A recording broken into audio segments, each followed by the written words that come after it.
학령인구 감소, 지역인재 수도권 유출, 출생률 저하, 지역 소멸이 과속화되면서 경제와 산업 등 전 분야에서 경쟁력을 잃어가고 있는 가운데 지역의 위기를 돌파할 해답, 광주 전남 지역혁신 플랫폼에 있습니다. 2020년 사상 초유의 코로나19 사태가 발생하면서 정부는 경제 대전환을 선언하고 한국판 뉴딜 계획을 밝혔는데요. 이에 2020년 광주 전남 지역혁신 플랫폼이 K 뉴딜의 시작을 알리며 출범했습니다. 광주 전남 지역혁신 플랫폼은 지역의 미래 성장 산업 분야로 에너지 신산업과 미래형 운송기기를 선정하고 2020년부터 5년간 지자체와 대학의 협력을 기반으로 하는 지역혁신 사업에 나섰는데요. 에너지 신산업 분야에서는 에너지 시스템 인프라와 신재생 에너지 시스템, 에너지 융복합 시스템을 대과제로 삼고 미래형 운송기기 분야에서는 친환경 스마트 선박, 첨단 모빌리티 신산업, 첨단 부품 및 소재로 사업을 세분화하여 이에 필요한 인재 양성과 기술 개발, 그리고 기업 지원에 많은 노력을 기울여 왔습니다. 그 결과 지난 5년간 불확실한 미래를 걱정하던 청년은 지역에서 자신의 길을 찾고 기업은 지역에서 능력 있는 인재를 발견할 수 있는 장이 펼쳐졌는데요. 사람과 교육, 그리고 기술이 만나 지역의 새로운 미래를 그려나가고 있는 광주 전남 지역혁신 플랫폼. 그렇다면 더 큰 그림을 위한 비전은 무엇일까요?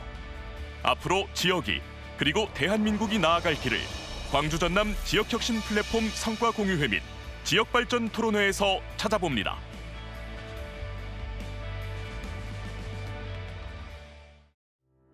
자, 여러분 반갑습니다. 지역발전 토론회 사회를 맡은 박영환입니다.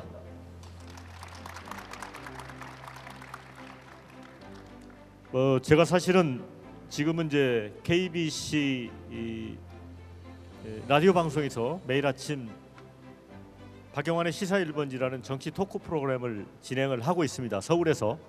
그 이전에 KBS 광주방송 총국장을 지냈기 때문에 우리 이 광주 전남의 여러 가지 실상이랄까요? 어려움을 좀 잘 알고 있다고 나름대로 생각을 하고 있습니다.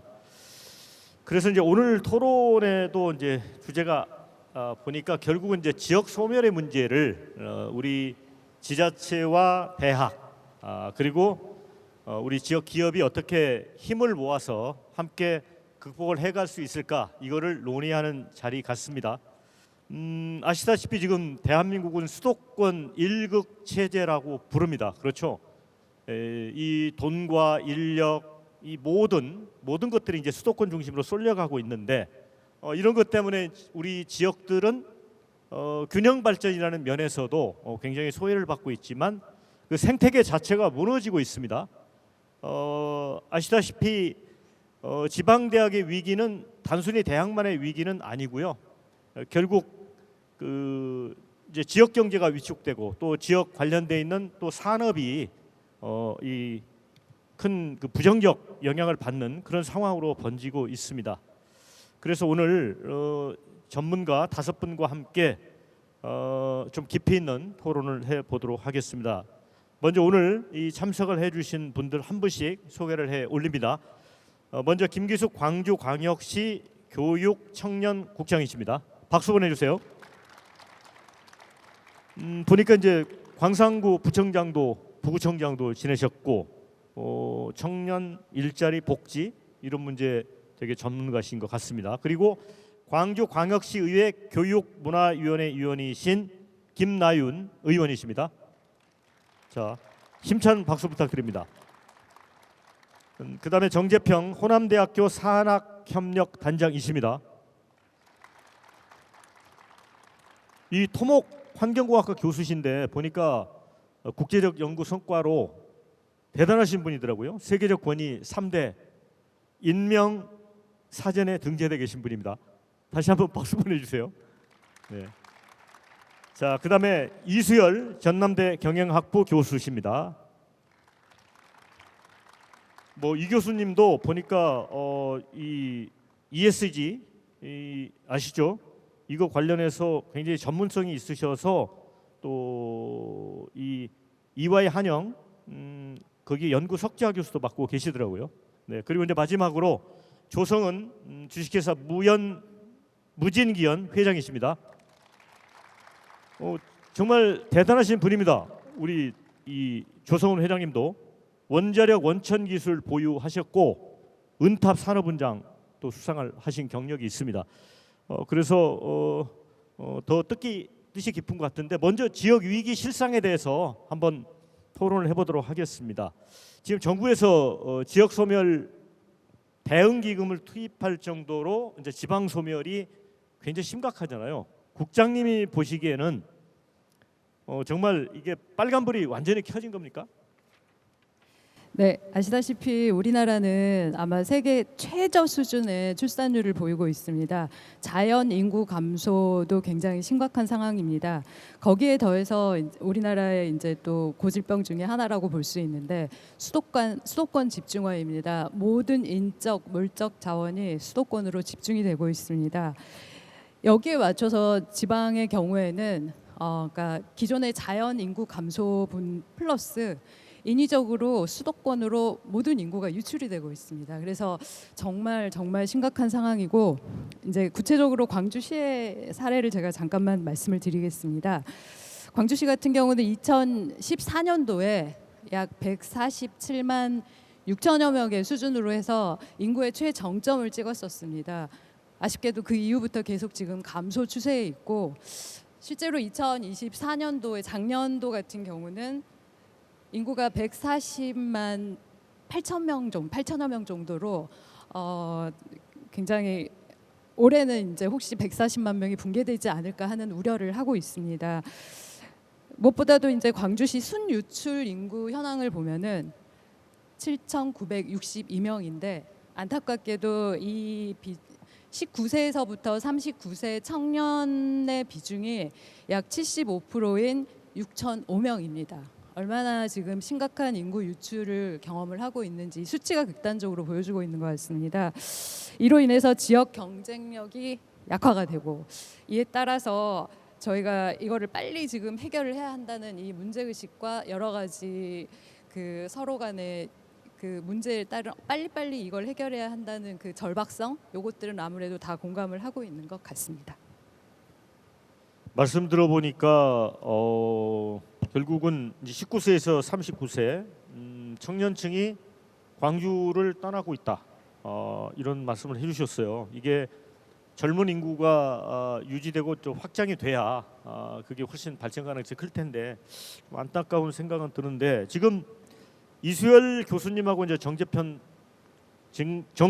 단장님께서 이제 대학에서 이제 교수로 근무를 하고 계시는데 어떻습니까? 이 젊은 이 지역에서 공부를 하는 학생들이 실제로 취업을 위해서 이곳을 떠나는 경우가 아주 심각한 수준인가요? 네, 먼저 우리 이수열 교수님부터. 네, 실제로 양적으로나 질적으로 지역 인재의 수도권 유출은 거점 국립대가 느끼기에도 굉장히 심각한 위협으로 다가오고 있습니다. 양적으로는 대학과 대학원의 지원자 수 자체가 지금 감소를 하고 있고요. 질적으로는 이 감소하는 지원자 수 중에 역량 있는 인재들은 수도권을 선호한다는 것입니다. 그러니까 한마디로 지역 대학은 지역의 우수한 인재 유치에 이중고를 겪고 있다고 말씀드릴 수 있을 것 같고요.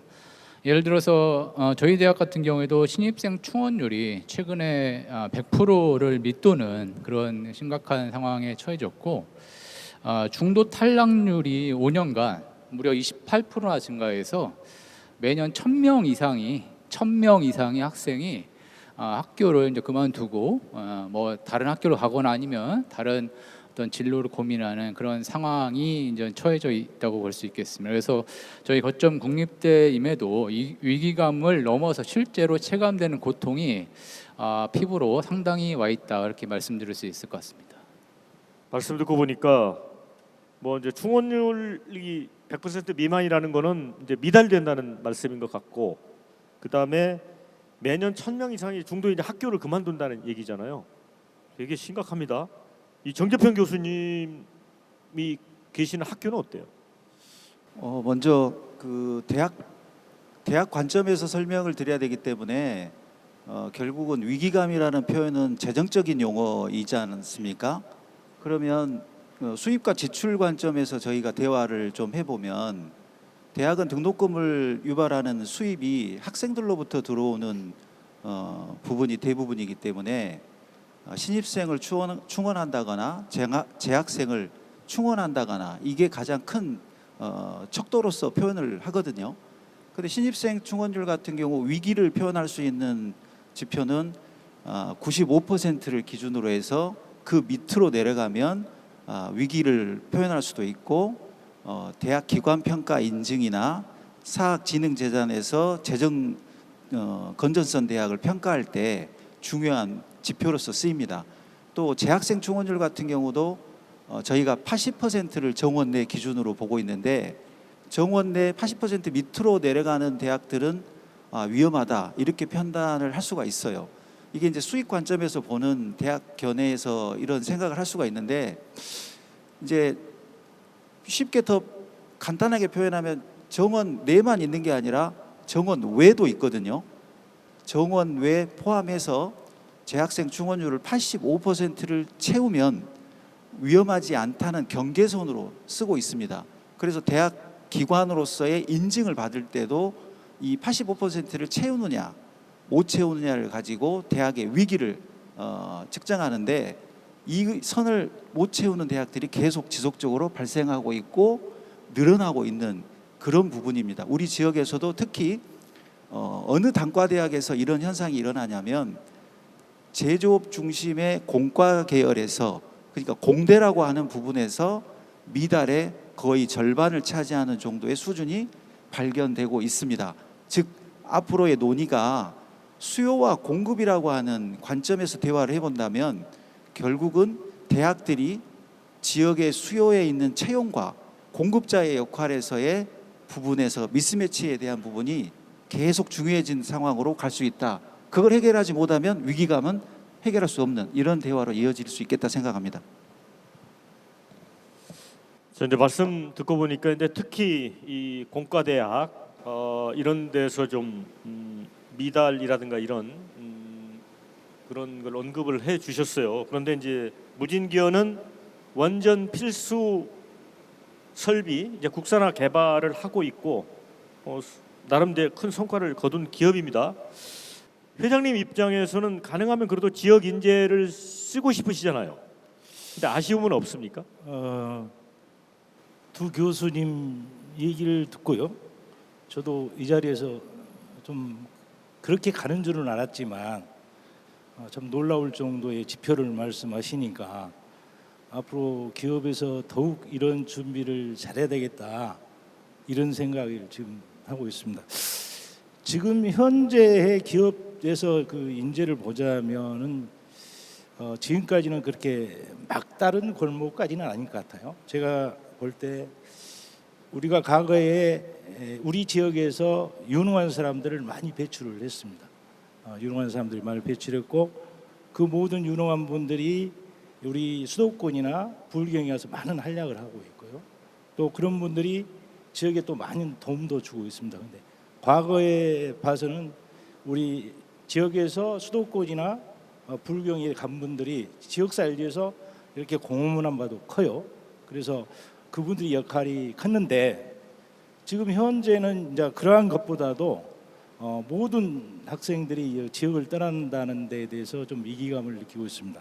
강주권대도 글로벌 강소기업이 이렇게 많이 있습니다. 그러나 그 강소기업이 인원을 채용하는데 어려움을 좀 호소하는 그 회사를 또 많이 봤고요. 실제로 아주 중요한 그러한 설계 부분을 하는 데 있어서 우리 지역에서 인재가 수급되지 않아서 앞으로 애국인들을 어떻게 하면 활용할 것인가 이런 준비를 하고 있는 기업인들도 많더라고요. 그래서 상당한 우리 사회에 이기가 많구나 그런 생각을 오늘 또 좀 절실히 하고 있습니다. 어쨌든 이제 이런 위기를 극복하기 위해서 정부, 지자체, 대학, 지역 기업 할 것 없이 이제 특단의 대책들을 강구하고 있는데 청년 인재들이 이제 지역을 계속 떠나고 있습니다.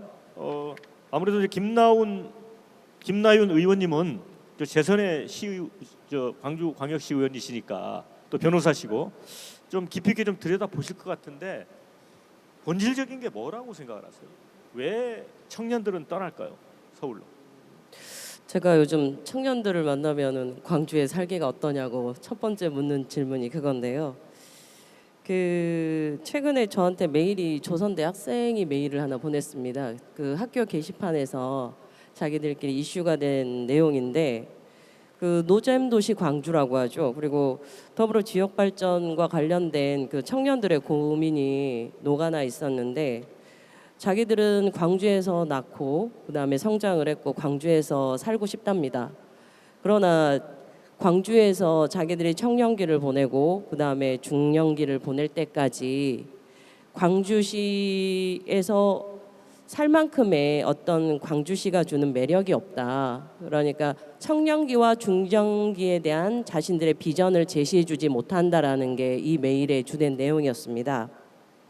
그만큼 이게 광주가 가지고 있는 청년들에게 줄 수 있는 매력은 물론 이제 문화적인 컨텐츠에 대한 인프라에 대한 부족 이 부분도 부수적으로 한 내용으로 들어가긴 한데 가장 큰 문제는 여기 산학협력단장님도 계시고 이제 기업하시는 분도 계시겠지만 일자리에 대한 양질의 일자리에 대한 문제가 가장 심각한 것 같습니다. 그리고 이런 양질의 일자리를 만들어줄 수는 없습니다. 광주시가 물론 적극적인 기업 유치를 할 수 있겠지만 그런다 그러면은 우리가 양질의 일자리와 플러스해서 이 부분을 보완해 줄 수 있는 정책들을 더 강화하는 것이 하나의 방편이 되지 않을까. 그래서 청년들이 정말 그리고 중년들이 광주시에 사는 게 행복할 수 있는 그런 공간이 돼야만 이 광주에서 유출되는 청년들의 유출을 막을 수 있지 않을까라고 이렇게 생각을 합니다.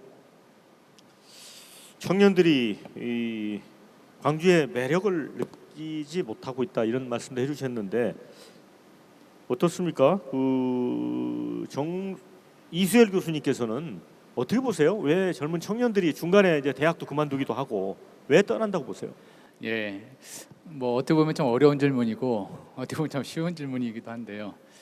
제가 이제 18년간 학교에서 분위기를 좀 봐갈 때 가장 큰 학생들의 변화는 우리 뭐 속된 말로 그렇다고 하잖아요. 메가리가 없어진다. 예, 그러니까 좀 학생들 자체의 활기, 예, 그런 활기가 이렇게 줄어드는 것은 눈에 띄게 보입니다. 그래서 그런 활기들이 줄어드는 것이 어떻게 보면 우리 광주 전체의 그 분위기의 변화를 대변하는 것이 아닌가라고 하는 생각이 들었고요. 뭐 솔직히 말씀드리면은 좀 희망이 별로 보이지 않아서 그런 게 아닌가라고 하는 생각이 듭니다. 청년 인재들이 지역을 떠난다라고 생각하는 게보다 우리 지역이 어떻게 보면 청년 인재들을 이렇게 내모는 그런 상황이 아닌가라고 하는 그런 생각도 들고요. 왜냐하면 청년들은 자라면서 주위를 보고 이렇게 느낄 겁니다. 그래서 여기에서 별로 보니까 희망이 별로 없어 보인다라고 하면 이제 떠나는 거거든요. 말씀하신 것처럼 제대로 된 일자리도 별로 없고 뭐 통계적으로 광주의 중위소득이라고 하는 것이 전국 최하위권이에요. 그래서 광주에서 일자리를 얻어도 보이는 비전이 별로 없어서 그렇지 않을까. 그래서 역량 있는 학생들은 좀 더 빨리 떠나고 싶어하고 뭐 솔직히 배경이 좋은 학생들은 또 친인척들이 더 큰 곳으로 가라 또 내몰고 있어서 그런 여러 가지 상황이 겹쳐 있지 않을까 좀 싶은 생각이 들고요. 방금 의원님께서 그 비전이라고 하는 말씀 좋은 말씀 해주셔가지고 제가 문득 그런 생각이 들었습니다. 우리가 이제 흔히 비전은 가슴을 떨리게 하는 것이라고 얘기하더라고요. 그러니까 우리 광주의 비전, 뭐가 비전이 과연 있냐 물어봤을 때 우리 청년들의 가슴을 뛰게끔 하는 것이 과연 있었는가? 그런 면에서 한번 돌아볼 때 이 청년들이 그 떠나는 이유가 조금 설명되지 않나 그렇게 좀 생각을 정리해 볼 수 있을 것 같습니다. 네, 청년들이 왜 떠나는가 좀 얘기를 들어봤는데 이 부분과 관련해서 뭔가 매력이 없다 광주가 그리고 희망이 없다 이런 말씀들 해주셨고 청년 인재가 떠나는 게 아니고 내몰고 있다 이런 표현까지 해주셨어요. 이와 관련해서 김기숙 국장님한테 짧게 좀 광주시가 노력은 하고 있는데 왜 이런 얘기가 나올까요? 짧게 좀 말씀 좀 듣고 싶습니다. 네, 광주시에서는 특히 이제 저희 산하에 청년국도 있고 교육과도 있고 이제 청년도 같이 업무를 하는데 많은 정책들을 하고 있습니다. 근데 이제 저희가 많은 받는 지적 중에 하나가 이제 정책 많이 하는데 그 정책이 제대로 효과를 내느냐 이런 지적들도 많고요. 이제 굳이 저희가 또 추가로 말씀을 드리자면 사실은 이제 지자체에서도 물론 충분히 노력을 하겠지만 지자체만의 노력으로는 한계가 있다는 것도 솔직히 말씀을 드려야 할 것 같습니다. 이 모든 현상이 결국은 사회 종합적으로 맞물려서 나오는 현상이기 때문에 지자체도 당연히 노력을 해야겠지만 이제 총 지역 균형 발전 차원에서의 중앙 정부에서도 노력을 해야 할 것이고 또 이런 부분들이 이제 결국은 자원을 분배함에 있어서 사실은 기존에 좀 어려운 지자체에는 좀 더 많이 배려를 하고 이런 차원들도 종합적으로 고려가 돼야 되지 않을까 하고 생각을 하고 있습니다. 자, 그런데 뭐 또 이제 그런 문제도 있는 것 같습니다. 뭐 지역에도 이렇게 무진기원처럼 그 유망한 이제 중소기업, 경쟁력 기업들도 있는데 정작 이제 약간 미스매칭이 있는 거잖아요. 그런 부분에 대한 그 어려움이랄까? 이거는 우리 조성원 회장님은 어떻게 느끼고 계세요? 이 지역의 기업들이 좀 더 많은 노력을 해서 그러한 일들이 벌어지지 않아야 되는데 이러한 일이 벌어지고 있다는 데서 기업인으로서 한 사람이 많은 책임감을 느끼고요. 더 구체적으로 말씀드리자면 우리 젊은 사람들이 좋은 일자리를 찾는 지혜가 현명한가에 대해서 많이 생각해 봐야 할 점이 있다고 생각합니다. 지금은 수도권이나 불경이나 강주권 내 임금 격차도 그렇게 크지 않습니다. 제가 보았을 때는. 그 다음에 미래적인 비전도 꼭 있느냐, 이걸 다시 한번 생각해 봐야 하지 않느냐. 저희 후배나 저희 선배, 그 다음에 이런 분들이 타지에 가서 열심히 이렇게 하신 분들이 있어요. 그분들도 지역을 떠난 부분에서 굉장히 후회하신 분도 많습니다. 이런 부분을 우리 젊은이들도 한번 살펴봐야 되지 않느냐. 지혜롭게 강주에서도 좋은 기업이 많이 있습니다. 중소기업도 많이 있고 앞으로 성장해야 할 기업도 많이 있고, 그래서 이 부분에 미스매칭이 되는 것은 지자체나 대학, 그 다음에 기업이 좀 더 원활하게 치밀하게 서로가 소통하면서 간격을 좀 좁혀야 되지 않느냐. 이런 것들은 사실 기업에서는 하기 힘듭니다. 지자체나 대학에서 좀 더 적극적으로 이런 미스매칭이 되지 않도록 노력하는 부분이 좀 필요하고요. 좀 더 한 가지 더 말씀드리자면은 사실 우리 대학에 좋은 대학이 많습니다. 좋은 대학이 많은데 우리 과학기술원도 아마 상당히 오랜 기간에 전에 생겼고 에너지 공대도 이렇게 생겼습니다. 저는 기업의 입장에 봤을 때 우리 대학에 좋은 대학이 있는데 그런 좋은 대학원이나 내지 대학보다도 큰 연구원이 없었으면 어쩌을까, 이런 생각을 많이 합니다. 사실 미스매치라는 게 그런 좋은 대학이 있지만 그런 좋은 대학 출신들이 강주에 머물러 있을 수 있지 않지 않습니까? 이런 것이 보이는 미스매치인데 이런 것을 지도자나 정부나 이런 것들을 해결해 줘야 되지 않느냐, 그런 생각을 평소에 하고 있습니다. 말씀 듣고 보니까 이게 미스매칭 문제를 해결을 하면 정말 우리 이 광주 전남 지역의 젊은 청년들이 이 광주가 진짜 좋은 양질의 일자리를 얻을 수 있는 그런 매력 있는 곳으로 변할 수도 있다, 이런 생각도 듭니다. 그래서 지금 이제 지자체, 뭐 기업도 있지만 지자체하고 대학이 어떻게 협력을 하느냐, 이게 굉장히 중요한 일이 됐습니다. 그래서 이제 라이즈 정책이 이제 도입이 됐습니다. 이게 Regional Innovation System and Education. 이게 앞에 머리 글자를 딴 이제 약자인데 이게 이제 지역 혁신 중심 대학 지원 체계. 어렵습니다. 머리가 띵하죠. 이거 좀 쉽게 좀 설명 좀 해주시죠, 부장님이. 네, 말씀하셨다시피 RISE, 즉 Regional Innovation System and Education의 약자입니다. 아마 이제 그 약자이기도 하지만 아마 이면에는 RISE라는 단어 자체가 주는 어떤 뜻도 있을 것 같습니다. 근데 아까 방금 전에 말씀하셨던 것처럼 지역 혁신 중심 대학 지원 체계입니다. 지역 혁신이 중심이 돼서 대학을 지원하고 대학과 협조하는 방안이라고 보시면 되는데요. 사실은 지역에 대해서 가장 잘 알고 있는 부분은 우리 지자체를 비롯한 이 지역이라고 생각이 됩니다. 가장 지역에 대해서 잘 알고 있는 지역이 주도적으로 혁신을 이끌 때 그 혁신을 이끄는 그 중심적인 역할을 대학에 해준다는, 그래서 결국은 지역 혁신을 총체적으로 이끌어낼 수 있게 하는 전반적인 지역 기반의 시스템이나 체계라고 보시면 될 것 같습니다. 가장 큰 차별점이라고 보시면 사실은 기존에 이제 여러 가지 어떤 대학 지원 사업들은 교육부가 대학과 직접, 사실은 지자체가 그 안에 개입할 여지가 많지 않았었습니다. 그래서 이제 라이즈가 추구하는 가장 큰 변화 중에 하나가 지자체가 이제 직접 주도를 해서 사실은 여러 가지 사업 문제나 이런 이제 그 해결을 함에 있어서 고민을 하는 주체가 되고, 또 이제 사업을 선정하는 과정이라던가 이런 과정에서도 저희가 이제 주도적으로 해나가는 것이고, 결국은 그 결과 지자체, 대학, 산업이 다 동반 성장을 해서 지역 혁신을 이끄는데 큰 방향을 두고 있는 그런 체계라고 보시면 될 것 같습니다. 그러니까 이제 그동안에는 이제 교육부가 행정상, 재정상 지원 이런 거를 대학에 이제 직접 이렇게 연결했었는데, 지역 실정을 잘 아는 이제 광역자치단체에 이제 권한을 부여한 거잖아요. 그러면 예산 지원도 많이 해주고 있습니까? 짧게요. 네, 예산 부분은 사실 이제 올해 첫 해에 예산이 어떻게 분배되는지를 간단히 제가 설명을 드리면, 기존에 교육부에서 했던 여러 재정 사업이 있는데 가장 규모가 큰다고 할 수 있는 5개의 재정 사업을 기준으로 해서 전년도 사업비의 80% 정도를 일단 각 시도에 포션을 줍니다.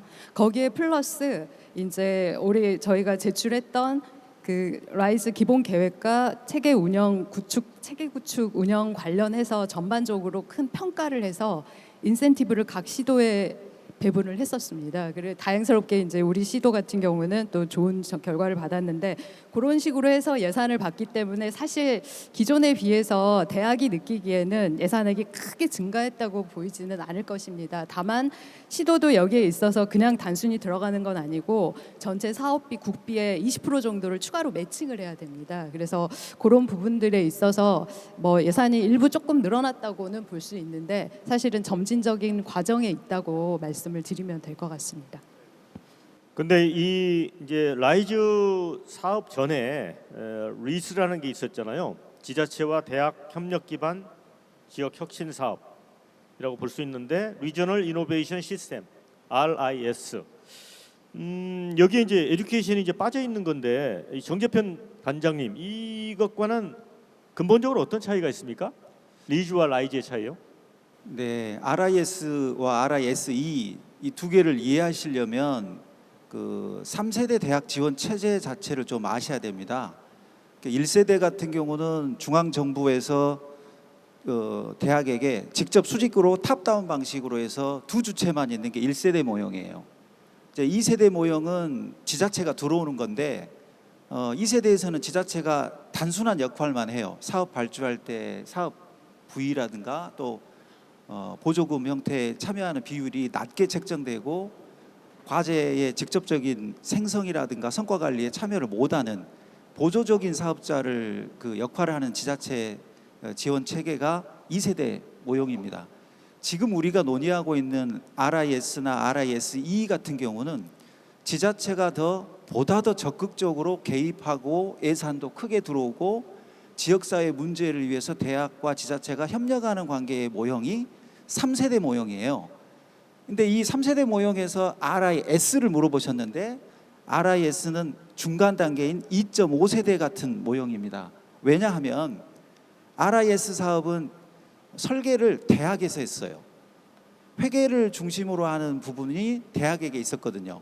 그러니까 에너지 신산업은 전남대가 설계를 하고, 미래형 운송기기 같은 경우는 목포대학교가 설계를 하고, 옆에 있는 지자체는 사실은 지방비 매칭에 대한 부담은 안고 있었으나 상당히 단위과제 생성권이나 성과관리의 주도적인 의사결정에 사실은 약간 배제돼 있는 중간당 역할을 했거든요. 그래서 RIS 사업 같은 경우는 2.5세대라고 표현을 하는 게 저는 맞을 것 같고요. RIS2 사업은 에듀케이션이 들어갔다고는 하지만 지자체가 설계를 합니다. 관점이 완전히 변한 거예요. 지자체가 단위 과제를 생성하고 예산을 배분하고 성과 관리하는 부분에서 보다 더 적극적이에요. 이게 3세대 모형으로 진화했다는 점이 큰 차이점이라고 설명드릴 수 있겠습니다. 뭐 굉장히 좀 구조를 이해하기가 간단치는 않습니다. 근데 이제 그런 것보다 중요한 것은 결국은 이제 앞서 시작됐던 지자체 대학 협력 기반 지역 혁신 사업이 이게 어느 정도 좀 성과가 있었는지 궁금을 하고요. 근데 여기다가 이제 라이스로 이제 전환이 됐는데 요게 이제 좀 더 성공을 거두려면 어떤 게 보완돼야 될지 이게 궁금하거든요. 그래서 이수열 교수님하고 조성원 회장님께 그 마이크를 넘기겠습니다. 먼저 이수열 교수님부터요. 오전에 그 성과에 대한 그 발표가 있었던 것으로 알고 있고요. 기존 사업 RIS에 대해서 뭐 제가 대학에서 같이 이제 했던 입장에서 좀 긍정적인 면과 좀 아쉬운 점을 좀 같이 좀 말씀드릴 수 있을 것 같습니다. 우선 긍정적인 효과라고 하는 것은 RIS를 통해 가지고 대학, 그러니까 고등교육의 방향성과 관심을 우리 지역, 지자체의 어떤 목적성과 연결시키려고 하는 그런 인식 전환, 그다음에 그 인식 전환을 위한 물리적 그런 인프라 구축이라고 하는 효과는 충분히 있었다는 생각이 듭니다. 하지만 조금 아쉬운 점은 대학이나 지자체가 실제로 이렇게 체감할 수 있는 어떤 실질적인 변화가 좀 부족하지 않았나. 그 부분은 RIS 체계에서 그 좀 더 구체적으로 드러나야 되지 않을까 생각이 들고요. 기존의 RIS가 어떻게 보면 그 정대평 단장님께 설명해 주신 것처럼 일당 1세대, 2세대, 3세대 가면서 이렇게 진행해 오던 것처럼 산학 민관 협력을 촉진하기 위한 일련의 사업의 연속이었다면 이런 실질적인 변화가 이 4세대, 그러니까 RIS에서 이루어지기 위해서는 좀 더 와해적인 혁신 관점에서 조금 이 RIS를 좀 바라봐야 되지 않을까 하는 생각이 듭니다. 그러니까 기존에 해왔던 거 뭐 이것저것 더 할 것을 덧붙이는 게 아니라 RIS의 이상적인 모형을 우선 만들고 그게 위해서 필요한 것들을 이렇게 역으로 추산해내는 일종의 백캐스팅 기법을 통해 가지고 실질적인 변화가 얼만큼 이루어졌는지 여부가 조금 체감되고 가시적인 성과로 상징적으로 뭔가 손에 잡히는 것이 향후에 그 사업을 통해서 나타날 수 있도록 이렇게 조금 약간 와해성 뭐 그 부분을 조금 더 보강하고 염두에 두면 그러니까 좋지 않을까 그런 생각을 해보게 됩니다. 네. 자, 조성은 회장님께서는 라이스 전환에 대해서 좀 기대를 많이 하고 계시는 편입니까? 제가 오늘 설명회를 와서요 좀 새로운 걸 많이 느꼈습니다. 오늘 발표를 쭉 보면서 리스가 다른 도시에 못지않게 어떻게 성과를 냈을까 제가 이걸 곰곰이 생각을 해봤어요. 근데 우리 지역에서 그동안 잘해왔던 게 딱 하나 있었습니다. 산하협동연구원이 지자체, 그 다음에 대학, 그 다음에 기업 간에 이 네트워크가 엄청나게 그동안 좋은 네트워크가 있었어요. 회원수만 2,400명이고 참여한 기업이 1,100개예요. 이게 모토가 되지 않느냐. 이번 기회로서 우리가 산업협동연구를 해왔던 게 상당히 큰 성과를 냈다. 그 다음에 다른 도시에 빚을 취할 만큼 우리가 이런 인프라를 지금 확보하고 있다. 이제 여기서 나이스를 더 잘하려면 어떻게 하겠습니까? 이제 지자체한테 지금 말씀 들으니까 지자체가 상당히 중요한 역할을 해야 되겠구나 이런 생각을 하고 있습니다. 아마 니스가 이 정도 됐으니까 나이스는 우리 지자체에서 더욱더 발전시키고 저희를 또 기회가 있다면 적극적으로 참여를 해서 꼭 성과를 낼 수 있었으면 하는 바람입니다. 네. 그러니까 이제 중앙 정부보다는 지방 정부가 지역에 소재한 대학에 대해서 잘 알고 있기 때문에 특성에 맞는 인재 양성에 힘쓸 수 있다. 이래서 이제 라이즈가 도입이 된 겁니다. 그래서 이제 광주광역시 지자체 역할이 굉장히 중요해졌어요. 그래서 이와 관련해서 우리 김나윤 의원님, 그다음에 김기숙 국장님의 역할이 굉장히 중요합니다. 의회에서도 이제 해야 할 역할이 있기 때문에 먼저 우리 김나윤 의원님께서는 이게 성공시키려면 어떤 노력을 해야 된다고 생각하세요? 조금 전에 그 조성은 회장님께서 지자체와 지금 산학융합에 그 굉장한 네트워크를 잘 갖췄다라고 말씀을 해주셔서 조금 안심이 되는 부분도 있긴 한데, 저희가 이제 기존의 지자체하고 산업 RIS 사업을 하는 과정들을 좀 보면은 대학 주도로 모든 사업 기본 계획이나 단위 계획들이 설정이 되고 지자체는 단순히 여기에 대해 협조하는 이런 구조로 되어 있었거든요. 근데 지금 RIS2가 되면서 이제 지자체 주도로 이런 기본 사업이나 설계들이 이루어져야 되는데, 사실은 무엇보다 이 상생 협업에 대한 소통이 굉장히 중요하다고 생각을 합니다. 지금까지 각 단위별로 대학은 대학대로, 그다음에 지자체는 지자체대로, 또 기업은 기업대로 이렇게 그 각자의 길을 가던 상황에서 이게 지금 지역을 살리고 지방 소멸을 막아보겠다라는, 대학 지방 소멸, 대학 위기를 막아보겠다라는 취지로 RIS 사업이 들어왔는데, 그럼 무엇보다 이 지역의 생태계를 잘 알고 있는 이 지자체, 대학, 기업이 합동해서 이 생태계 구축을 위한 방법을 모색을 해야 되는데, 그런다 그러면 정말 소통이 중요할 것 같거든요. 그래서 아마 지금 위원회도 꾸리고 우리 라이즈 센터를 중심으로 해서 많은 준비들을 하고 계시는 걸로 알고 있는데, 그런 아주 긴밀한 협조 체계가 구축될 수 있도록 제가 보기에는 아직도 많이 노력을 하셔야 될 것 같고요. 예, 그런 노력들이 조금 더 필요하지 않을까라는 생각을 합니다. 우리 김나윤 의원님께서 되게 중요한 지적을 해주셨어요. 네트워킹 말씀 좀 하셨는데, 지자체, 대학, 기업이 이제 일종의 상생 협력 체제를 만드는 거잖아요. 그러면 이런 거는 이제 광주시에서 좀 역할이 아닐까 싶기도 하고요. 네, 맞습니다. 그 김나연 의원님께서 말씀해주신 사항이 아마 사업을 성공적으로 추진하고 지역이 발전함에 있어서 가장 필수적인 전제 조건이라고 생각을 합니다. 그래서 이제 우리 시에서 가장 또 초점을 두고 추진하는 것 중에 하나가 사실은 수평적 거버넌스에 초점을 두고 있습니다. 이제 아직 부족하시다고 말씀하셨고, 맞습니다. 또 여전히 더 많이 또 노력을 해야 합니다만, 저희가 실제로 예를 하나 들자면 라이즈 기본 계획 그 작성 단계에서 사실은 초안부터 자료를 전면 공개를 하고, 각 대학들이 직접 참여하는 분과위원회를 통해서 이 기본 계획에 대한 내용을 끊임없이 소통을 했었습니다.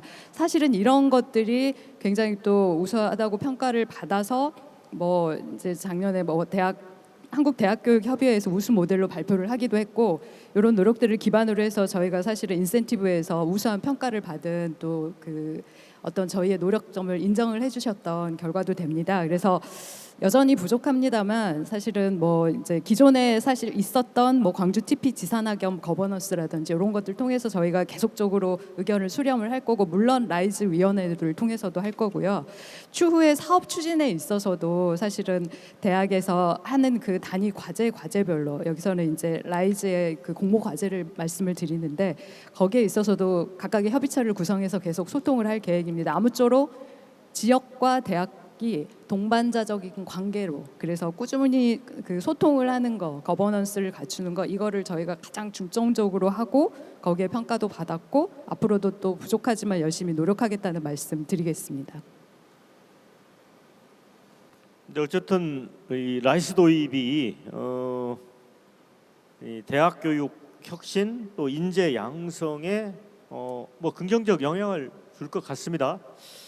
긍정적 영향을 계속 이제 키우고 확대시키려면 대학별로 이제 여기에 대응해서 전략도 필요하고 좀 준비도 필요할 것 같습니다. 앞서 말씀하셨지만 이제 학령 인구 감소 문제, 그다음에 지역 인재 수도권 유출, 우리 대학이 지금 지역 대학이 특히 이제 위기운고를 겪고 있는데, 이제 전남대학교는 국가 거점 공립 대학입니다. 이수열 교수님, 자, 이 라이스 관련해서 어떤 준비를 하고 있습니까? 예, 실제로 이제 라이스 준비가 지금 2월 전남대학교에서 가장 중요한 좀 사업으로 저도 참여를 하고 있습니다만, 전남대학교는 이제 지방 거점 국립대로서 이 해야 되는 역할과 책무, 그리고 우리가 갖고 있는 또 역량을 내부적으로 계속 돌아보고 있고요.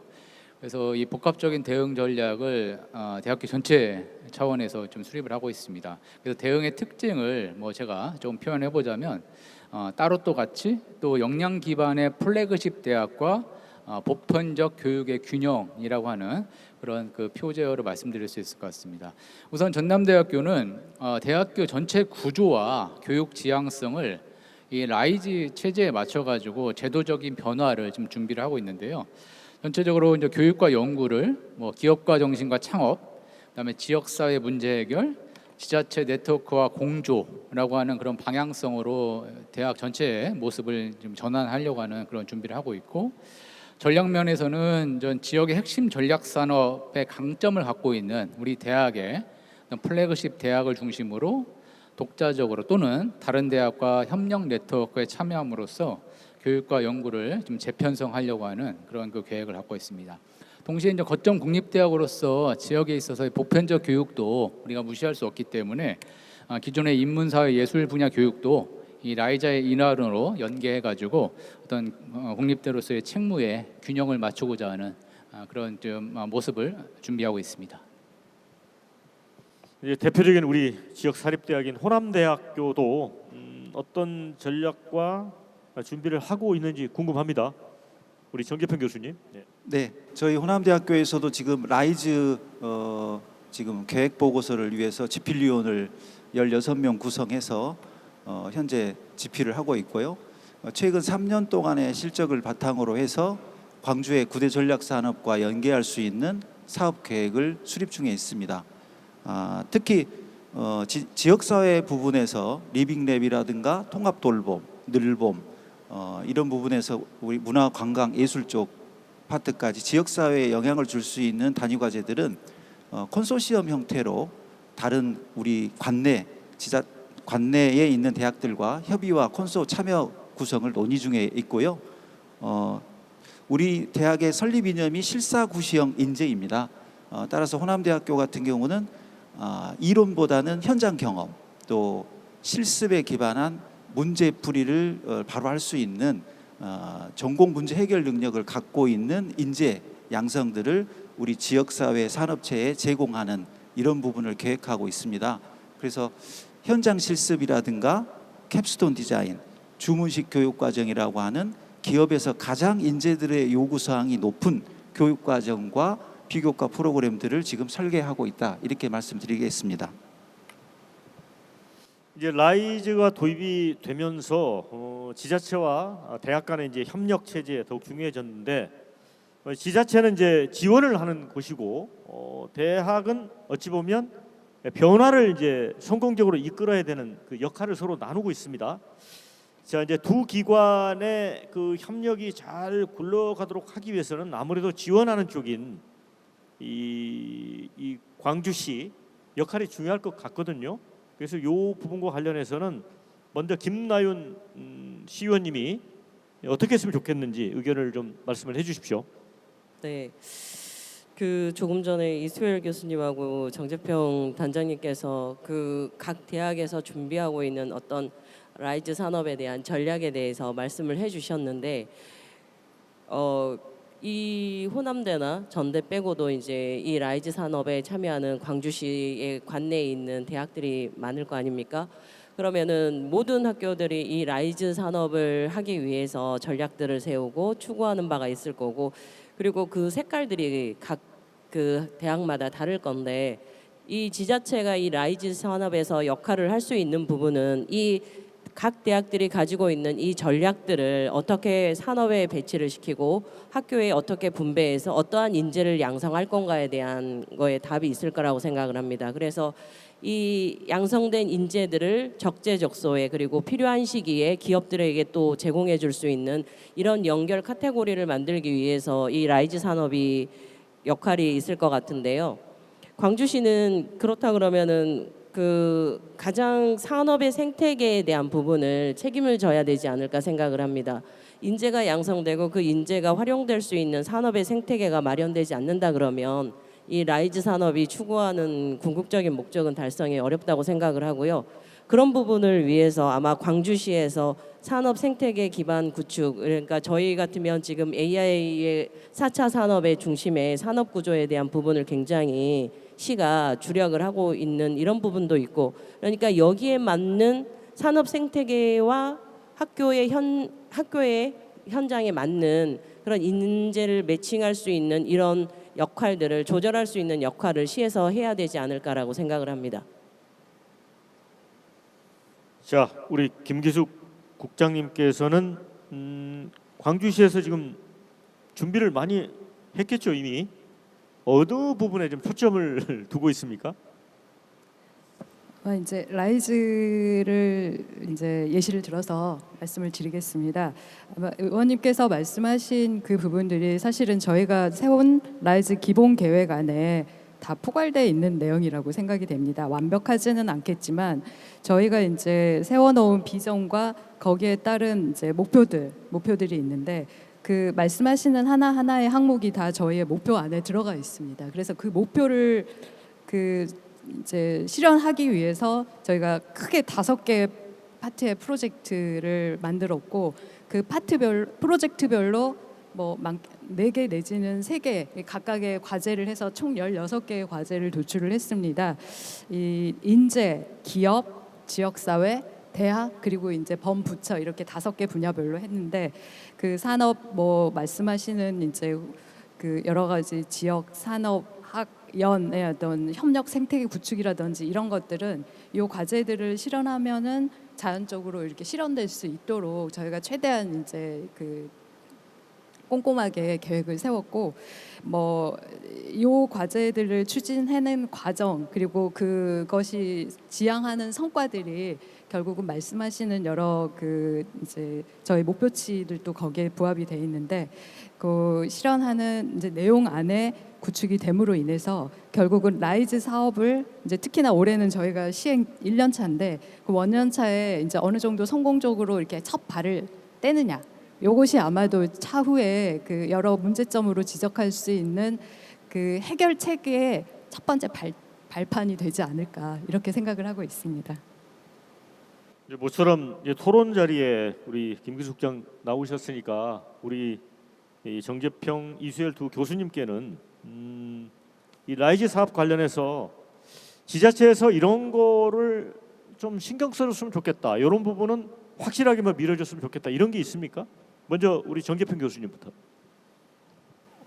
지금 라이즈 체계에서는 18개 대학이 참여를 하게 되기 때문에 인력 양성과 기업 지원, 지역 사회, 대학 특성, 대학 혁신 부분의 본부처 사업까지 여러 개의 16개 단위 과제가 있는데 가장 중요한 부분이 지자체가 관심을 가져야 될 부분은 중복 사업 부분입니다. 그러니까 대학별로 18개의 대학들이 각자 비슷한 중복 프로그램들을 운영할 수 있어요. 그러다 보면 지나친 중복 같은 경우는 예산의 낭비성의 요인도 될 수가 있고 그런 부분에서는 각자의 데이터를 오픈하고 어떻게 중복되지 않도록 각 대학이 차별화를 할 것인가 이 논의가 필요한데 그 부분을 지자체가 좀 해줄 필요가 있다고 생각하고요. 두 번째는 각 대학을 존중해 줄 필요가 있습니다. 대학들은 각각의 설립 이념과 특성화 계획들이 있기 때문에 그 브랜드 프로그램들을 만들어내고 싶거든요. 이 브랜드 프로그램들이 만들어지고 각자의 성과가 인정받을 때 대학의 교육 기능이 또 연구 기능이 활성화되는 점이 있거든요. 그러면 지자체 입장에서는 각 대학의 그 특성화에 대한 브랜드화에 대한 부분을 존중해 주셨으면 하는 게 제 생각입니다. 이런 부분들이 저희가 RIS에서의 시행착오 경험도 있고 극복해 가는 풍부한 경험이 남아 있거든요. 이것들을 잘 살린다면 충분히 지자체가 이 문제를 대학과 수평적 관계에서 소통을 하면서 극복할 수 있다고 저는 자신감 있게 생각합니다. 네, 굉장히 구체적으로 좋은 말씀을 해주신 것 같습니다. 이수열 교수님은 광주시가 어떤 부분에서 대학을 좀 주안점을 두고 지원을 해야 된다고 생각하십니까? 뭐 저는 전남대학교를 대표해서 왔다고 하면 속내는 저희 열심히 할 테니까 많이 도와주십시오 하는 말씀을 드리고요. 전체적으로 이제 대학과 지자체가 특히 이제 지자체가 중심이 된 그런 협력과 역할 모델이 라이즈의 핵심인데 아까 국장님과 위원님께서 말씀하신 것처럼 이제 소통이 가장 중요한 것이 되지 않나. 왜냐하면 대학이 필요로 하는 것과 지자체가 필요한 것들이 있을 거거든요. 그거를 이제 맞춰 나가는 것이 이 라이즈가 요구하는 가장 방향성인 것 같아서 이미 좀 잘 준비를 하고 계시겠지만 앞으로 저희가 필요한 것들 이런 게 있습니다. 또 지자체도 우리가 필요한 것들 이런 거 있습니다라고 하는 것을 오해 없이 서로 이렇게 알 수 있는 그런 소통 채널이 계속 강화되는 것이 우선 기반이 되어야 될 거라고 생각을 하고 있습니다. 뭐 좀 세부적으로는 다른 어떤 지자체 그다음에 각 대학들이 갖고 있는 그 유무형의 자산들이 좀 있을 겁니다. 그래서 그런 것들이 이 라이즈라고 하는 걸 통해 가지고 좀 공유돼서 그래서 뭐 지자체가 갖고 있는 글로벌 네트워크, 뭐 인적 네트워크, 우리 대학이 갖고 있는 글로벌 네트워크, 뭐 이런 것들이 서로 공유된다든지 하는 것들이 더 강화됐으면 좋겠고요. 그다음에 저희 대학도 지자체나 다른 대학들이 우리 대학에 뭐 궁금한 것이 있을 때에 이렇게 소통할 수 있는 원스톱 창구 같은 것을 만든다고 하면 마찬가지로 지자체도 이 대학이 뭔가 제안을 하고 궁금한 것이 있을 때 어느 경로를 통해서 물어봐야 되는지 모르는 경우가 많이 있습니다. 그래서 이런 것들을 좀 원스톱 창구로서 해줄 수 있는 그런 소통 채널이 좀 마련이 되면 이 라이즈가 저희가 준비를 하고 같이 협력하는데 큰 기반적인 도움이 될 것 같습니다. 네. 우리 정재평 교수님께서는 이제 18개 대학이 막 참여를 하다 보면 이 라이스 프로그램에 그 겹친달까요? 중복되는 그런 부분이 있을 수고 해서 대학별로 좀 차별화, 정의를 좀 잘해주고 이를 브랜드화했으면 좋겠다는 말씀해 주셨고 우리 이수열 교수님께서는 소통 문제, 대학과 지자체 간의 이 소통이 중요하다. 그래야 이제 성과를 낼 수 있는 말씀을 해주셨습니다. 자, 대학식의 요구사항은 이제 광주시에 전달이 잘 된 것 같고요. 그런데 우리 조성원 회장님께는 이제 지역에서 기업하시는 분의 입장에서 이제 지자체하고 대학이 이제 라이스 사업을 통해서 여러 가지 이제 생산적인 노력을 할 텐데 기업인 입장에서 좀 두 교수님이 대학이 이런 일은 좀 신경 썼으면 좋겠다. 이런 거 있으면 좀 말씀을 해주시죠. 기본적으로 이제 대학에서 좋은 인재를 많이 길러내는데 기업에서 보기는 아직 부족한 게 많습니다. 기업에서 학부생들을 이렇게 받아서 기업에서 이렇게 일을 하면 처음부터 다시 기업에서 가르쳐야 합니다.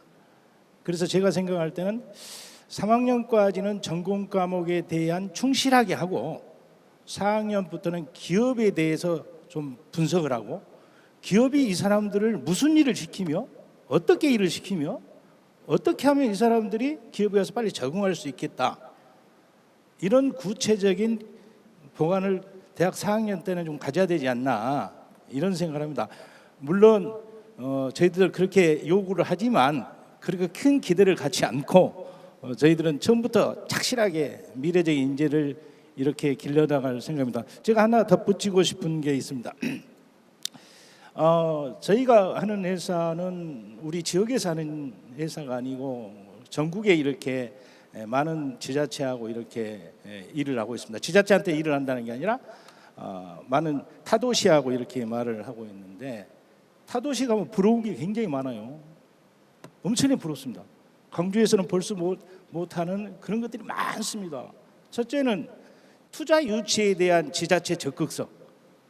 여튼 우리 지역하고는 좀 다르다. 공무원들이 이런 생각을 너무 크게 하고 있습니다. 이 점에 대해서 한번 좀 생각을 많이 해봐야 되겠다. 구체적으로 말씀드린다면 제가 경주를 갈 때 문무대학 광연구원을 이렇게 유치를 해서 증설을 하고 싶습니다.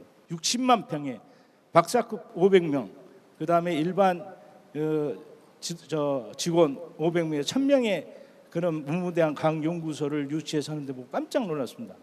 그래서 돌아오는 길에 우리가 어떻게 이 지역에서 지금 우리 인재들이 이탈하지 않는 방법이 무엇일까 이렇게 좀 생각을 해봤는데 저는 이런 생각을 했습니다. 이번에 사실 안타깝게도 제주 항공 사고 때문에 우리가 국제공항에서 민간공항을 옮기는데 상당히 지금 앞으로 어려움이 예상될 것으로 생각합니다. 우리 광주 전남이나 발전의 모델이 거가 있다 이렇게 생각을 했을 겁니다. 근데 느닷없이 이런 문제가 생겨서 제가 제안을 한다면 우리 아까 두 대학에서도 말했지만 우리 대학의 인재들이 다른 데로 가려면 뭔가의 비전이 있는 얘기가 있어야 된다. 그 비전은 딱 하나 있습니다. 우리 광주에 기아자동차가 있는데 400만 대를 생산하고 있습니다. 800만 대만 생산을 하게 되면 모든 부품 업체들이 광주로 오게 돼 있습니다. 그러면 여기에 대학, 그 다음에 인재들이 전부 몰릴 것입니다. 이런 좀 쇼킹한 그런 내용을 우리 광주시에서 좀 제공했으면 좋겠다 하는 그런 바람을 가지고 있습니다. 두 교수님께 특별히 좀 부탁 말씀을 드렸는데 광주시에 많은 주문을 하셨습니다. 우리 김기숙 국장님이 다 적으셨으니까 아마 큰 변화가 있을 거라고 기대가 됩니다. 자, 이제 좀 마무리할 시간이 됐는데요. 앞서 이제 저희가 토론할 때 우리 광주 지역의 젊은 청년들이 이것이 매력이 없다, 그다음에 희망이 없다, 이런 좀 안타까운 이야기를 말씀을 하셨는데, 그러려면 이제 그 정주 환경, 삶의 질을 높인다고 할까요? 행복감을 느낄 수 있는 그런 환경을 만드는 것도 중요할 것 같습니다. 김나연 의원님, 아무래도 이제 의원이시니까 지역 주민들하고 젊은 세대하고 소통을 많이 하시잖아요. 어떤 게 가장 필요합니까?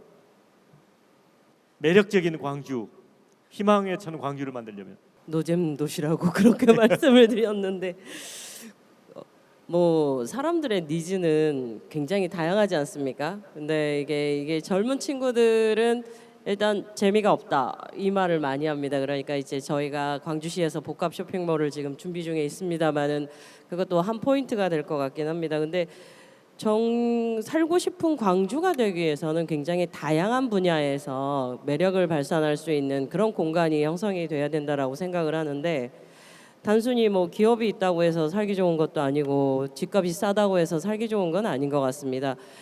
이 각자의 니즈를 다 충족해 줄 수는 없지만 그래도 대중적으로 그 젊은 친구들, 지금 문제는 젊은 친구들이니까 젊은 청년들이 필요로 하는 그 니즈를 정확하게 파악을 하고 이거에 대한 준비를 해가는 게 광주시의 역할이라고 생각을 하고, 얼마 전 어저께네요, 업무보고를 통해서 우리 김기숙 국장님하고도 그런 부분에 대한 얘기를 했습니다마는 이거는 한 국의 문제가 아니고 광주시 전체가 그런 것들을 만들어 가야 된다라고 생각을 합니다. 그리고 그 니즈 파악을 좀 정확하게 해서 그 선택과 집중하는 사업이 좀 필요하지 않을까라는 어제도 부탁을 드렸는데, 저희가 지금 청년들을 잡기 위해서 많은 저희 청년 정책들을 시에서 하고 있습니다. 많은 예산을 들여서. 근데 그거에 대한 효과를 저희들이 못 느낀다는 거는 이 청년들에게 정말 필요한 정책들이 시행되고 있는지에 대한 부분을 한번 고민을 해봐야 될 것 같고요.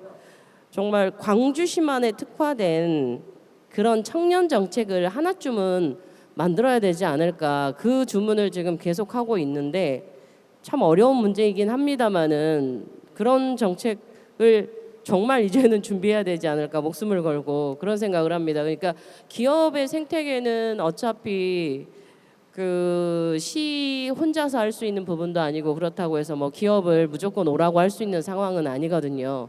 그런다 그러면 초반에 말씀드렸다시피 그 기업 생태계 플러스 알파로 광주시만이 제공할 수 있는 그런 청년 정책이 좀 필요할 것 같은데, 사실은 주거 문제나 이런 부분에 있어서도 아주 획기적인 어떤 그런 사업들이 좀 나와야 되지 않을까라는 주문을 광주시에 계속하고 있는데, 그런 사업 구상들을 좀 적극적으로 해주셨으면 하고요. 그런 게 있지 않는 한 광주시 인구는 뭐 전체적으로 대한민국이 다 감소하는 거니까, 그렇다 하더라도 그 심각성이 저희가 좀 덜 느끼도록 하려면은 그런 정책들이 필요하지 않을까라고 생각을 합니다. 네, 역시 또 김기숙 국장님의 어깨가 무겁겠습니다. 광주시가 죽을 각오로 일을 해야 된다, 이런 말씀도 하셨어요. 이제 마무리를 해야 될 것 같습니다. 그래서 이제 김기숙 국장님은 이거 포함해서 아무래도 중앙 정부의 지원 또 역할도 필요한데 이거 포함해서 못한 말씀이 있으면 짧게 1분만 하십시오. 다른 분들에게도 1분씩 기회를 드리겠습니다. 알겠습니다. 다 위원님들께서 지금 우리 시에 요청하는 사항들 제가 꼼꼼하게 다 적었습니다. 예, 최대한 실현할 수 있도록 노력을 하겠습니다. 그 답변은 그것으로 가름을 하겠습니다.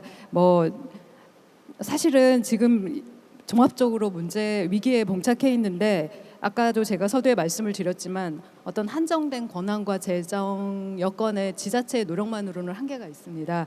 이런 차원에서 국가 전체의 균형 발전을 위해서 중앙 정부의 노력이 필요하다고 생각이 됩니다. 특히나 기존의 사실은 평가 기반은 사실 보면 수도권에 절대적으로 유리할 수밖에 없는 구조입니다. 그러면 자꾸 우수한 기존에 잘했던 데가 그 모든 자원을 다시 빨아가는 그런 시스템인데 저희 이제 지역을 배려한 지역 대학 경쟁력 강화를 등을 포함해서 지역을 배려한 맞춤형 지원이 정말 절실할 것이라고 생각이 됩니다.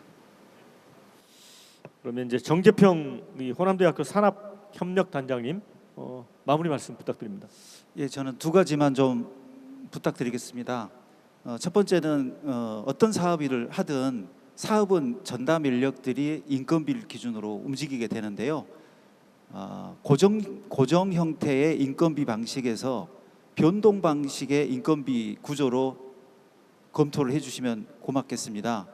1년, 2년, 3년, 4년, 5년 동안 근무를 해야 되는 직원들 입장에서 보면 인건비에 상한선이 걸려서 그 매년 물가 인상에 대한 급여 인상을 해줄 수 없는 문제가 터집니다. 그러면 누군가는 내 옆에 있는 동료가 퇴사를 해야지만이 그 인건비를 받는 그런 사업이라면 비정규직들을 양산하는 문제가 첫 번째 발생할 수가 있습니다. 따라서 인건비는 물가 상승에 의해서 변동할 수 있도록 반영을 해주시는 게 필요합니다. 두 번째, 의회에 대한 부탁사항인데요. 저희가 RIS에서 드러났던 문제가 지방비의 입금 날짜가 늦어지거나 또는 회계를 넘어가서 들어오는 일이 있었습니다. 그로 인해서 평가 결과가 안 좋은 일이 벌어졌었는데요. 그러지 말고 교부금을 의회에서 빨리 입금을 할 수 있도록 도와주신다면 사업이 조기에 착수될 수도 있고 그 프로그램의 결과를 만들어낼 수가 있기 때문에 사업 집행에 대한 부분에서 지방비 입금 날짜를 조기에 좀 앞당겨주는 부분에 도와주시면 감사하겠습니다. 이상입니다. 네, 다음에는 이수열 박수가 나왔습니다.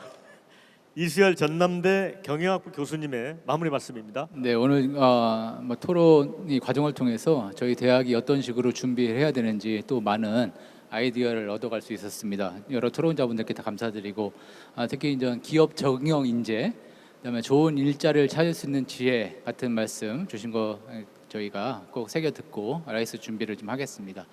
라이스뿐만 아니라 이제 대학과 지자체가 협력하는 사업들이 향후 계속 많이 나타날 텐데 그런 사업들의 좀 모니터링, 그다음에 성과 체계가 어떤 실질적인 변화 여부, 그러니까 시민과 청년들이 실제로 체감할 수 있는 변화 정도가 이 모니터링 안에 조금 더 이렇게 반영돼서 사업을 하는 사람 입장에서 우리 잘했다가 아니라 그 사업이 진행돼서 받아야 되는 효과를 얻어야 되는 실제로 청년들과 지역 사회들이 그런 게 있었어, 그리고 그거 진짜 도움이 됐어, 살림살이 좀 나아졌어라고 하는 뭔가가 이렇게 얘기가 될 수 있는 그런 그 확인 체제 같은 것들이 좀 보완되면 하는 그런 바람입니다. 네, 감사합니다. 자, 이 조성은 무진견 회장님도 마무리 말씀해 주시죠. 제가 꼭 드리고 싶은 얘기가 이직을 떠나서 다른 지역에서 이런 얘기를 하고 있습니다. 광주 전남이 친기업 문화가 있느냐, 친기업 문화가 있느냐, 우리가 많이 생각해 봐야 할 생각입니다. 우리 내에서 과연 기업 친문화가 있느냐, 그런 대화를 많이 하고 있느냐, 이런 것이 상당히 중요하다. 진짜 기업 문화를 우리가 더 확산시키고 기업에 대한 좋은 점을 더 사회에 알리고 또 기업인들이 이 사회에 좀 열심히 한다는 것도 좀 말씀도 자주 해주시고, 과거에는 기업 오는 사람이 상당히 애국자라고 그랬어요. 근데 요새 애국자라는 얘기를 잘 못 듣습니다. 자, 이런 문화가 좀 더 필요하다, 이런 생각을 들고요. 제 자신이 오늘 이런 토론에 담으면서 우리 회사도 미래적으로 인재 영입에 어려움을 겪을 수 있겠구나 이런 걱정을 많이 하면서 내수보다는 수출로 좋은 기업을 좀 만들어야 되겠다. 앞으로 뭐 여러 가지로 수출을 하려고 준비 중에 있습니다만 내수보다도 더 수출을 확장시켜서 이 지역의 젊은이들이 좀 오고 싶은 회사를 좀 만들어야 되겠다. 그런 각오를 하고 있습니다. 감사합니다. 우리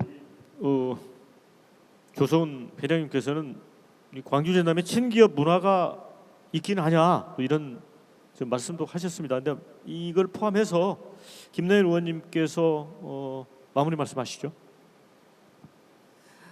네, 광주에서 기업하기 어렵다고 많이 말씀하십니다. 그리고 우리 정재평 단장님한테 한 가지 정정해드리면 시의회가 아니고 시에서 안 넘어옵니다. 예산이. 예, 광주가 저희가 이제 사실은 제조업 중심의 산업 구조가 되어 있는데 제조업 가지고 있는 여건도 좋지는 않습니다. 그리고 그 메인 앵커 기업이라고 하는 대기업도 사실은 굉장히 부족한 현실이라 그리고 광주시에서 이제 경제자유구역청을 중심으로 해서 기업 유치에 대한 부분을 많이 애쓰고 계십니다만은 사실은 기업하기에 그렇게 좋은 환경은 아니다라는 게 이제 기업 하시는 분들의 평이시더라고요. 그런 여건들을 이제 개선해야 되는 게 광주시의 역할인 것 같고요. 저희가 이제 산업에 대한 변화를 조금 꾀하고 있고 반도체 산업이든 소부장도 이제 그 미래용으로 4차 산업에 대한 변화 이런 것들을 꾸준히 지금 그 활로를 모색하고 있습니다. 이런 부분들에 대해서 아마 새로운 도전이 될 것 같고 새로운 기업에 대한 유치 부분들을 그런 쪽으로 이제 많이 할 것 같은데 거기에 맞춰서 광주시가 아마 우리 김기숙 국장님 계시겠지만 광주시 전체가 아마 거기에 맞춰서 열심히 노력을 하고 있는 걸로 알고 있습니다. 그래서 오늘 이 자리에 우리 기업하시는 분들 그다음에 학교에서 산학 융합에 대해서 애쓰시는 분들 이렇게 그다음에 광주시 의회 이렇게 같이 모인 이유도 그런 부분들을 같이 협력하고 소통해서 상생을 모색하자는 자리로 만드신 걸로 알고 있습니다. 그래서 다 같이 열심히 파이팅 해주셨으면 좋겠습니다. 이상입니다. 네, 이제 마무리해야 될 것 같습니다. 이 라이즈가 정말 이렇게 성공했으면 좋겠습니다. 그래서 이 광주를 포함한 대한민국의 모든 지역이 이 수도권 수준 이상의 경제, 교육, 고용, 경제 이 생태계 만드는 날이 와서 좀 활력이 있었으면 좋겠다는 생각이 듭니다. 오늘 참석하신 분들 그리고 이 앞에 나와주신 5분 모두 힘을 모아야 될 것 같습니다. 아까 표현해 주신 대로 죽을 힘을 다해서 하면 반드시 성공하리라고 생각을 합니다. 굉장히 뜻깊은 지역발전 토론회였다고 생각이 듭니다. 우선 함께해 주신 5분께 감사를 드리고요.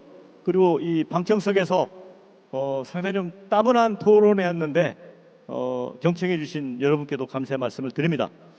자, 오늘 토론회 여기서 마치도록 하겠습니다.